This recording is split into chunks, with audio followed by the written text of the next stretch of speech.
बिस्मिल्लाहिर्रहमानिर्रहीम। अस्सलाम वालेकुम नादरीन, आप यूट्यूब चैनल देख रहे हैं। मैं इमरान खान हूँ। नादरीन, आज फिर पाकिस्तान तहरीक इंसाफ के लोग इमरान खान साहब से मिलने की कोशिश करेंगे और आज जुमेरात का रोज़ है, लेकिन मुलाकात बहुत मुश्किल है क्योंकि पॉलिटिकल लोगों को मिलने की इजाज़त दी नहीं जाती। इमरान खान साहब की सिर्फ दो बहनें उन्हें मिल पाती हैं, या कोई वकील थोड़ी देर के लिए मिल पाते हैं, या बैरिस्टर सैफ, इन्हें इजाज़त होती है कि ये चाहें तो इमरान खान साहब से मिल लें। नॉर्मली जो पॉलिटिशियंस हैं उनको इजाज़त नहीं होती। अली अमीन गंडापुर साहब शायद मिलना नहीं चाह रहे। देखें, बैरिस्टर सैफ अगर मिल लेता है तो फिर अली अमीन गंडापुर को क्यों नहीं मिलने दिया जाता। अली अमीन गंडापुर को बैरिस्टर सैफ से, जो अली अमीन गंडापुर के अंडर काम करते हैं, उनसे पूछना चाहिए कि वो गिद्दड़ सिंगी बताओ जो आपको इमरान खान साहब से मिलवाती है और मुझे नहीं मिलवाती। तो मतलब साफ वाज़ेह है कि अली अमीन गंडापुर साहब मिलना नहीं चाहते और बैरिस्टर सैफ के ज़रिए से इमरान खान साहब को पैगाम शैगाम भिजवा दिया जाता है जो भेजना होता है। बहरहाल मामला तो ये हैं कि अब दोबारा कोशिश की जाएगी और चीज़ें इस जगह पे हैं कि मुझे नहीं लगता कि मुलाकात होगी, और अगर हुई भी तो उसमें से कोई आउटकम आज के दिन में आएगा। पाकिस्तान तहरीक इंसाफ अपनी तहरीक का मोमेंटम बना रही है और साथ ही साथ जो तहरीक तहफ़्फ़ुज़ आईन पाकिस्तान है उसकी तश्कील नौ की गई है। उस हवाले से जो खबर मेरे पास है उसमें सलमान अकरम राजा साहब ने बड़ी इम्पॉर्टेंट बातचीत भी की है। वहाँ पे जो दीगर लोग हैं उन्होंने भी बातचीत की। अब जो इसकी फॉर्मेशन है वो ये है कि महमूद खान अचक से ही इसके चेयरमैन हैं तहरीक तहफ़्फ़ुज़ आईन पाकिस्तान के। अलामा राजा नासिर अब्बास वाइस चेयरमैन है। मुस्तफ़ा नवाज़ खोखर भी वाइस चेयरमैन है। अख्तर मैंगल साहब भी इसके वाइस चेयरमैन है और जैन शाह वाइस चेयरमैन है इसके, और असद कैसर इसके जनरल सेक्रेटरी हैं। साहबजादा हामिद रज़ा इंफॉर्मेशन सेक्रेटरी हैं। अखूनज़ादा हुसैन जो हैं वो तर्जुमान हैं। पाकिस्तान तहरीक इंसाफ की जानिब से सबसे सीनियर ओहदा असद कैसर साहब के पास है। आजकल वो पाकिस्तान में नहीं है, वो बरतानिया में है, और जब वो पाकिस्तान वापस जाएंगे तो वो अपनी ज़िम्मेदारियां संभाल लेंगे। तो यहाँ पे जो रिस्पॉन्सिबिलिटी थी इन चीज़ों को बताने की, वो पाकिस्तान तहरीक इंसाफ के सेक्रेटरी जनरल जो हैं वो सलमान अकरम राजा साहब ने अदा की। सलमान अकरम राजा साहब ने कहा कि कहा जाता है कि पाकिस्तान की तारीख ऐसे ही हमेशा इलेक्शन लूटे जाते रहे तारीख में भी, लिहाजा आप भी चुप हो जाओ। मगर हम खामोश नहीं होंगे, ना हमने होना है। हमने तारीख बदलनी है। पाकिस्तान के करोड़ों नौजवान इस तारीख को नहीं मानते कि 78 साल से इलेक्शन लूटे जा रहे हैं। ये मुल्क शुगर माफिया, सीमेंट माफिया के लिए काम कर रहा है। आज का नौजवान जानता है कि मुल्क के साथ क्या हो रहा है। चीनी को देखें, कल सस्ती बरामद की गई और आज महंगी दरामद की जा रही है, यानी सस्ती बाहर बेची गई और आज महंगी वापस मंगवाई जा रही है। पेट्रोल की आलमी कीमतें देखें, पाकिस्तान और आलमी सतह पर 15 रुपए का फ़र्क है। ये किसको फ़ायदा पहुंचाया जा रहा है? इसका फ़ायदा इसी को होता है जो जमहूरियत नहीं चाहता। वैसे मैं हैरान होता हूँ सलमान अकरम राजा साहब की इन्फॉर्मेशन पे भी कि आलमी सतह पर पाकिस्तान का 15 रुपए का फ़र्क है। उन्होंने सिर्फ ये बताया, उन्होंने ये नहीं बताया कि इमरान खान के दौर में जब $100 से भी ऊपर का बैरल था, $125 तक का गया, तब पेट्रोल कितने का था और आज आलमी मंडी में कितने का है और पाकिस्तान में कितने का है। मेरे ख्याल में डाटा को सिंप्लीफाई करना चाहिए आम लोगों के लिए। अगर आप इस तरह देखें तो इमरान खान के दौर में पेट्रोल की कीमत आज के दौर से आधी से भी कम थी। आज के दौर में आधी से भी कम थी, यानी जितने का पेट्रोल आज शहबाज शरीफ खरीद रहे हैं, अगर इतने का पेट्रोल इमरान खान खरीदते तो पेट्रोल 100 रुपए लीटर होता। लेकिन इमरान खान ने पेट्रोल खरीदा बहुत महंगा, बेचा बहुत सस्ता। आज के दौर में पेट्रोल खरीदा बहुत सस्ता जा रहा है, बेचा बहुत महंगा जा रहा है। यानी इमरान खान के दौर में जो पेट्रोल की कीमत थी, अगर उसकी जगह पे आज वाली पेट्रोल की कीमत होती तो उस दौर में पेट्रोल की कीमत क्या होती? 100 रुपए लीटर उस हिसाब से। लेकिन मेरे ख्याल में आम आदमी को समझाने के लिए ये एक सिंपल तरीका मैंने आपके सामने रख दिया नादरीन। अब एक और चीज़ मैं आपके साथ शेयर करना चाहता हूँ कि जो 9 मई के गवाह हैं वो भाग रहे हैं। 9 मई के गवाह भाग रहे हैं और वो कैसे भाग रहे हैं ये खबर आप देखिए। इससे पहले मैंने आपको बताया था कि वो पुलिस वाला जो मरकज़ी गवाह है इस सारे केस का, उसके बारे में पता चलता है कि वो उस दिन छुट्टी पर था और बाकायदा रोज़नामचे के अंदर ये लिखा हुआ है SHO की जानिब से कि ये आदी मुजरिम है छुट्टियाँ करने का, जब तक SP के सामने पेश नहीं हो जाता तब तक इसको ड्यूटी पे नहीं आने देना, इसकी माफ़ी नहीं होनी। तो एक ऐसा पुलिस वाला जो आदी मुजरिम है छुट्टियाँ करने का, उसको आप दबाव डाल के कि तू तो मुअत्तल होने वाला, जो मर्जी काम उससे करवा ले, तो इन्होंने उसको ऐनी शाहिद बना दिया। अब गवाह आगे आगे भाग रहे हैं और जज पीछे पीछे। ये मैं एक खबर आपको दिखाता हूँ, ये एक वारंट गिरफ्तारी है और ये काबिल ज़मानत नाकाबिल ज़मानत है। काबिल ज़मानत को छोड़ दिया, नाकाबिल ज़मानत पे गुड लगाया जज साहब ने, और उन्होंने कहा जी नाकाबिल ज़मानत वारंट गिरफ्तारी है, तामील करवाए SHO थाना सरवर रोड। और आगे जो गवाह है उनका नाम लिखा हुआ है, और बंदरजा झेल गवाहान को गिरफ्तार करके मोरखा 7/17 को अदालत हाजा में पेश करें, यानी 17 जुलाई को अदालत में पेश करें, और अदम तामील वारंट मुतल्लिका SHO खुद पेश अदालत हों। यानी अगर वो तामील नहीं करवा सकता, वो पेश नहीं कर सकता गवाह को, तो फिर SHO खुद पेश हो अदालत में आके। गवाह भाग गए 9 मई के, जो बच गए वो 2 नंबर निकले। 9 मई का तो सारा बयानिया दबड़दूस हो गया।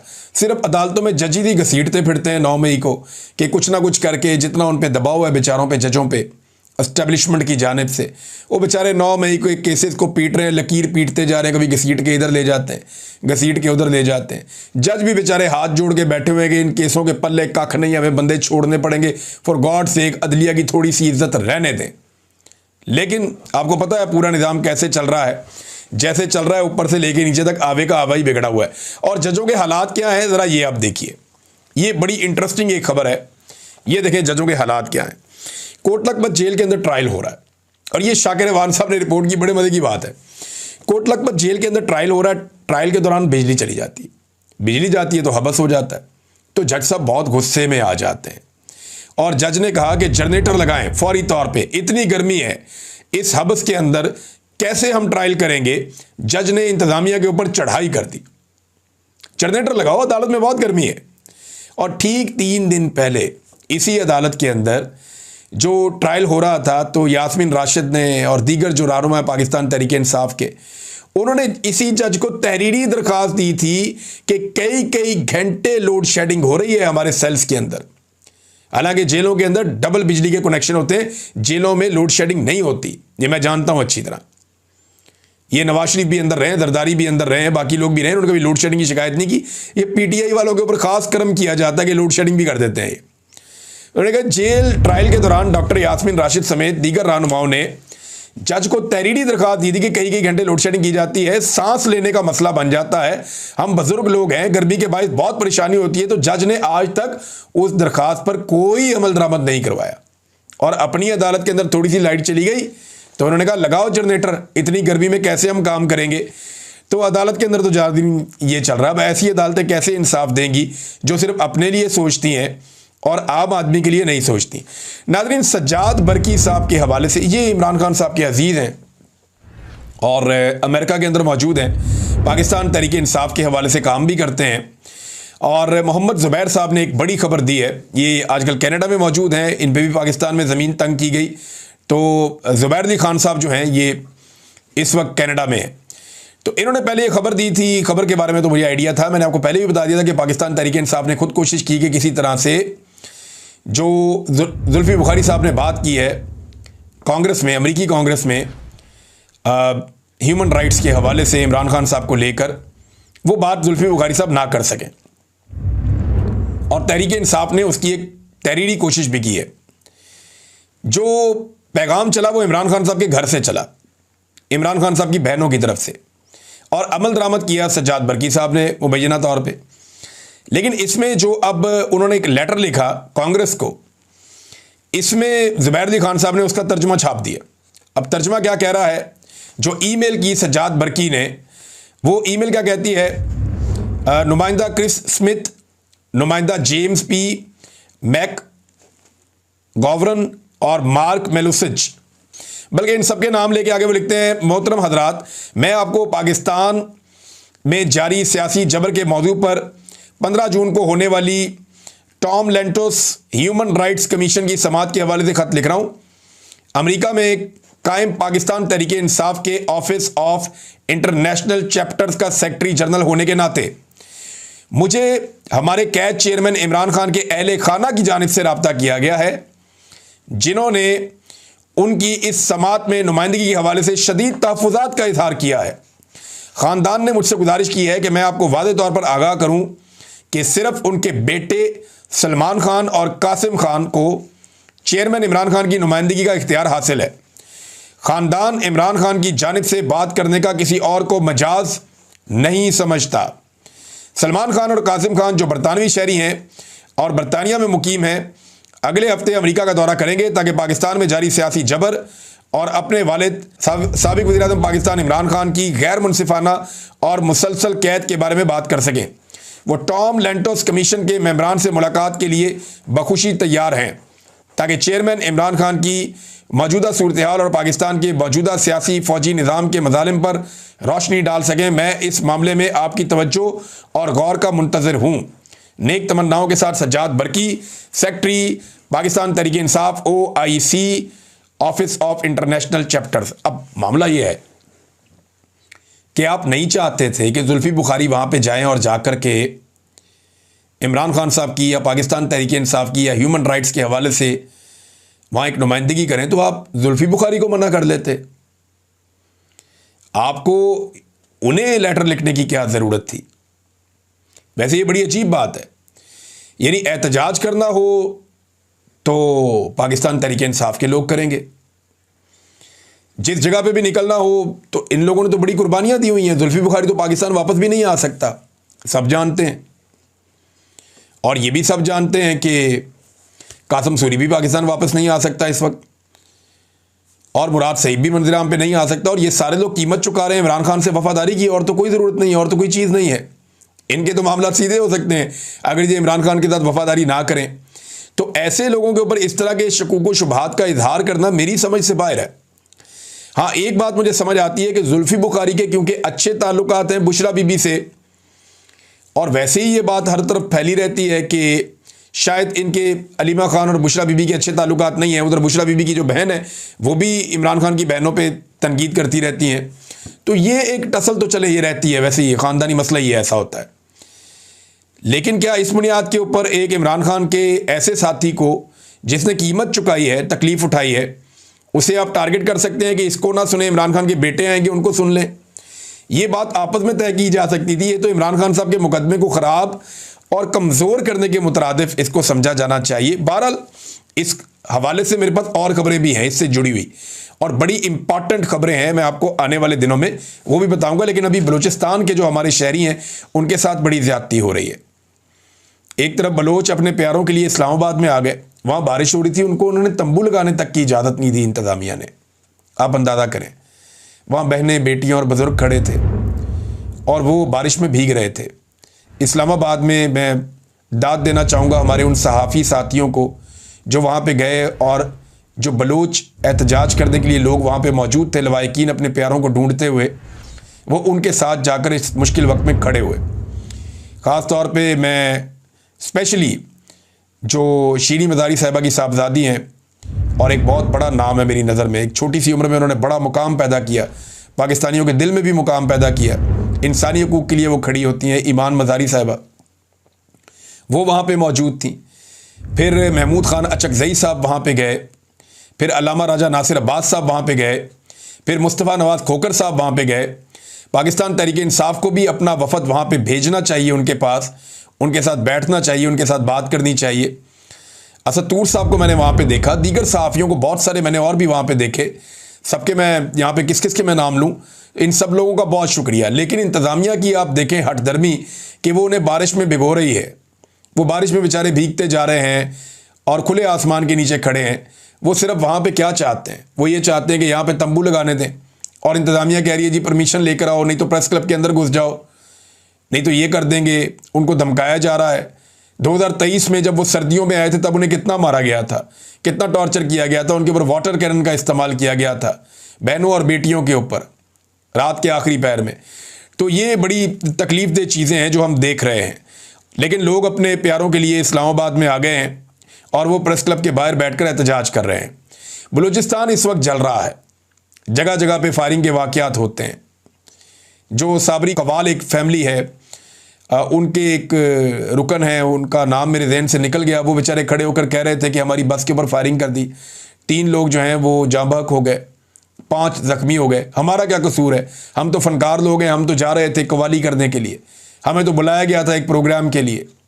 तो उनके साथ बड़ी ज़्यादती हुई। वो बेचारे रो रहे थे, बहुत परेशान थे, बैन कर रहे थे, अपने प्यारों की लाशें उनकी वहाँ पड़ी हुई थी। जगह जगह पे बलूचिस्तान में जो है वो कत्ल व गारतगिरी हो रही है, कोई सड़क महफूज नहीं है, कोई बड़ी शाहराह महफूज नहीं है, बहुत सारी जगहों पे रिट ऑफ द गवर्नमेंट ख़त्म हो गई है। और गवर्नमेंट की हालत आप देखिए कि ऐन उसी वक्त में वज़ीर आला बलूचिस्तान की एक वीडियो वायरल होती है बरतानिया से, जिसमें वो एक गाड़ी चला रहा है सड़क पे, क्योंकि राइट हैंड गाड़ी जो है वो बरतानिया में ही चलती है यहाँ पे यूरोप में, और वो राइट हैंड गाड़ी चला रहा है बरतानिया की सड़कों पे। उसके बच्चे वहाँ पे पढ़ते हैं, वहाँ रहते हैं, तो वो वहाँ पे घूम रहा है, गाड़ी चला रहा है और गाने गा रहा है, और गाने गाने की वीडियो उसकी वायरल हो गई है। उसने बलूची के अंदर जो है वो म्यूज़िक लगाया हुआ है, साथ साथ गुनगुना रहा है, साथ साथ जा रहा है, वहाँ उनका मकामी म्यूज़िक है। लेकिन मैं हैरान होता हूँ कि इन लोगों को शर्म ही नहीं है कि कैसे लोगों को लाकर मुसल्लत कर दिया इस कौम के ऊपर, कैसे कैसे नमूने मुसल्लत कर दिए, बेड़ा गर्क करके रख दिया पाकिस्तान की एडमिनिस्ट्रेशन का। हमने ये तो सुना था कि लाहौर डूब जाता है, ये नहीं सुना था कि चकवाल भी डूब जाता है, मंडी बहाउद्दीन भी डूब जाता है, और अपर पंजाब के जो शहर हैं वो भी डूबना शुरू हो गए हैं। उधर चकवाल के अंदर गाड़ियों के डूबने के, पूरी पूरी गाड़ियां डूबने के मनाज़िर आ रहे हैं। लोग डूबी हुई गाड़ियां पानी में से निकालने की कोशिश कर रहे हैं। ये भी हमने आज के दिन में देखा है। इंतहाई अफसोसनाक सूरत हाल है नादरीन पाकिस्तान में। बुशरा बीबी के हवाले से एक खबर मेरे पास आई नादरीन के, उनके एक भाभी और एक बेटी उनसे मिलने के लिए गई थी जब इमरान खान की उनकी बहनों से मुलाकात करवाई गई थी। तो उन्होंने कहा जी एक की मुलाकात हम करवाएंगे और एक की नहीं करवाएंगे। फिर बुशरा बीबी से किसी की भी मुलाकात नहीं करवाई गई। जो सामान ये लोग साथ लेकर आए थे खाने पीने का और दीगर चीज़ें, कपड़े वगैरह, वो भी बुशरा बीबी को नहीं भेजा गया। अगले दिन इन्होंने सामान भिजवाया, बुध वाले दिन, फिर भी वो सामान नहीं भेजा गया, और लगातार बुशरा बीबी को जो है वो परेशान किया जा रहा है, और उनकी मुलाकात भी नहीं करवाई जा रही। जबकि इमरान खान साहब ने कहा कि फील्ड मार्शल आसिम मुनीर साहब को ज़ाती तौर पे गुस्सा है बुशरा बीबी को लेकर।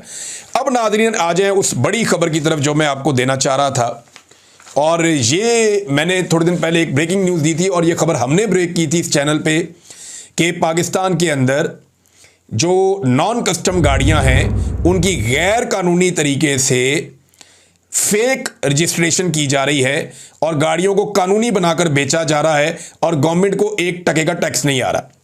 अब जब हमने ये काम किया तो उसके बाद हुकूमत मुतहर्रिक हो गई, 27 लोग गिरफ्तार हुए, 2 डीसीज उन्हें सस्पेंड कर दिया गया, उनके नाम ECL में भी डाल दिए गए। लेकिन ये सारी हो रही है ज्यादती। अब मैं आपको बताता हूं कि 5 IDs हैं जिनको मिसयूज किया गया, वो भी हमने पकड़ लिए हैं, मैं आपको थोड़े दिनों में दूंगा। एक मरियम जमीला साहिबा हैं DC कस्टम, इनके साथ भी बड़ी ज्यादती की गई है। तो मैं आपको ये बताता हूं, और कस्टम वाले जो लोग वहां कस्टम के महकमे में काम करते हैं ज़रा होशियार हो जाएं, कान खड़े कर लें, और आप ज़हनी तौर पे तैयार रहें कि आपके साथ कुछ भी हो सकता है। उसकी वजह अब मैं बताने वाला हूं कि कस्टम के अफसरान का किसी किस्म का कोई कसूर नहीं है। मैंने पहले भी कहा था कि इनकी IDs किसी और ने इस्तेमाल की हैं, इन्होंने अपनी IDs खुद इस्तेमाल नहीं की। ये जो अफसरान जिनको अब पकड़ा जा रहा है या जिनके ऊपर शिकंजा कसा जा रहा है, इन्होंने ये 2 नंबरी की नहीं। आप मुझे बताएं कि एक सरकारी ऑफिसर जो CSS करके आता है या मुकाबले का इम्तिहान देकर आता है, वो कोई पागल होगा जो अपनी ID से, अपने पासवर्ड से अपनी ID खोलेगा और उसके अंदर से एक फेक एंट्री कर देगा और चंद लाख के लिए, यानी चंद लाख की रिश्वत मिलेगी ना। गवर्नमेंट को तो नुकसान करोड़ों में होता है, लेकिन अफसर को तो चंद लाख मिलते हैं, तो चंद लाख के लिए अपनी सारी की सारी नौकरी और अपना करियर दांव पे लगा देगा, जबकि कमाने के इससे बहुत आसान तरीके उसके पास हैं। तो ऐसा सबूत कोई भी नहीं छोड़ता, यह सबूत कोई नहीं छोड़ता कि अपनी ID इस्तेमाल करते हुए उसके अंदर फेक एंट्रियां कर दे, ये कोई भी नहीं करता।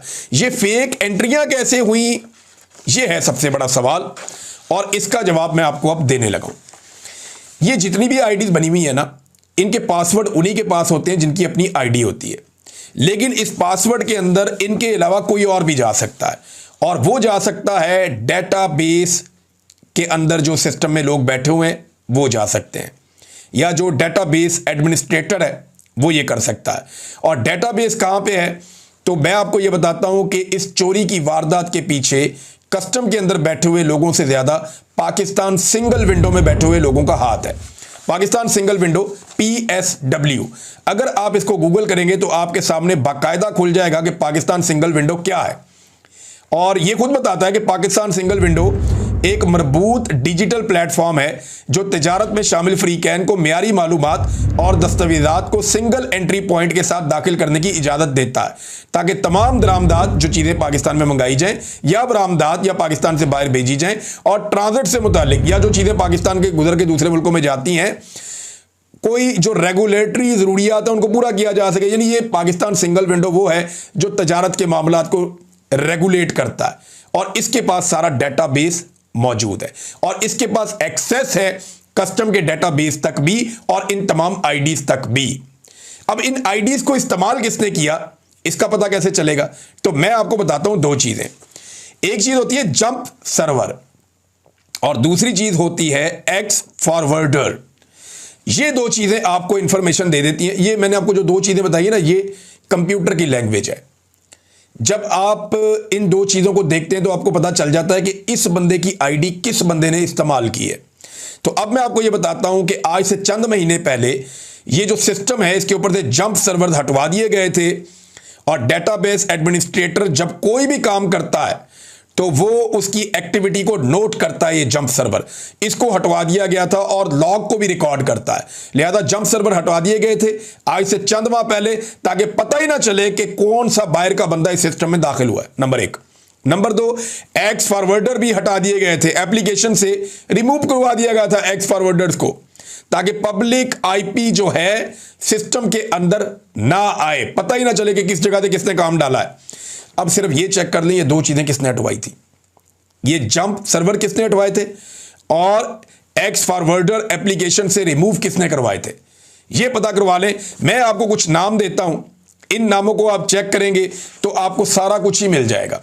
इसके अंदर एक नाम है इमरान मोहम्मद का। ये कस्टम का सबसे लंबे अरसे तक, लंबे टन्योर तक रहने वाला डीजी है। इनके दौर में 4 बड़े स्कैंडल आ चुके हैं, इनको चेक करवा लें आप। ये डीजी कस्टम रिफॉर्म्स हैं, 21वां ग्रेड है इनका। इनको पूछे बिठाकर ये आपको सारी कहानी सुनाएंगे कि 2 नंबरी हुई क्या है और किसने की है और ये कहां पे रिस्पॉन्सिबल है। अच्छा, दूसरा बंदा है जी आफ्ताब हैदर। ये 18 लाख रुपए तनख्वाह लेते हैं। ये पाकिस्तान सिंगल विंडो के सीईओ हैं। और तीसरा बंदा है जनाब नवीद मेमन। इनकी जो तनख्वाह है, जो अलाउंस इनको मिलता है वो 7.5 लाख है। 19वें ग्रेड की तनख्वाह भी ये लेते हैं और टीएडीएस इन लोगों को अलग से मिलते हैं। अब ये जो बंदे हैं, इन 2 लोगों ने, आफ्ताब हैदर ने और नवीद मेमन ने मिलकर 12 लोगों की एक टीम भर्ती की है और ये सारी टीम ये आईटी से रिलेटेड टीम है और इन लोगों के पास ये इख्तियार होता है कि ये घुस सकते हैं डिफरेंट आईडीज के अंदर और यहीं से ये कार्रवाई मेरी इतला के मुताबिक हुई है। अगर किसी ने इंक्वायरी करनी है तो यहां जाके इंक्वायरी करें जहां मैंने आपको सारी इंफॉर्मेशन दे दी है। इसमें 2 लोग और हैं, उनको जरूर इन्वेस्टिगेट किया जाए, उनसे पूछा जाए, आपको बहुत कुछ मिलेगा। एक अरशद हुसैन साहब हैं जो हेड ऑफ ऑपरेशंस हैं और एक अजीम अफजल साहब हैं जो चीफ टेक्निकल ऑफिसर हैं इसी कंपनी में, PSW में, पाकिस्तान सिंगल विंडो में। तो ये जो लोग हैं, यहां पे कार्रवाई हुई है। मजीद क्या कार्रवाई हुई है वो मैं आपको आने वाले दिनों में बताने लगा हूं और वो कार्रवाई इस कार्रवाई से भी ज्यादा बड़ी है। ये नहीं बचते, अब इनके बारे में इतने सबूत हैं मेरे पास, इतनी सारी चीजें हैं। मैं इन लोगों के बारे में कोई फैसला नहीं सुना रहा, इस पे मैं सिर्फ ये कह रहा हूं हुकूमत इस पे इन्वेस्टिगेट करे। अगर इसमें कुछ ना मिले ना तो फिर मैं जिम्मेदार हूंगा। इसको इन्वेस्टिगेट करें। जैसे मैंने पहले बताया था कि ये गाड़ियां पकड़ी जाएंगी, पकड़ी गई ना। मैंने कहा था सिस्टम का गैर कानूनी इस्तेमाल हुआ है ना, साबित हो रहा है ना। अब मैं आपको बता रहा हूं, आप इन लोगों की इन्वेस्टिगेशन करें। आपको चोर कस्टम में नहीं मिलेगा, पाकिस्तान सिंगल विंडो के अंदर आपको चोर मिलेगा इस सारे मामले का, जो मुझे समझ आ रही है अब तक। और अभी कुछ और चीजें भी मैं आपको बताता हूं। अभी इसमें 5 इंटरपास लोग हैं, इंटरपास, जिन्हें 2-2 लाख के ऊपर भर्ती किया हुआ है पाकिस्तान सिंगल विंडो में ऑपरेशंस के अंदर। और भी बहुत सारी चीजें हैं।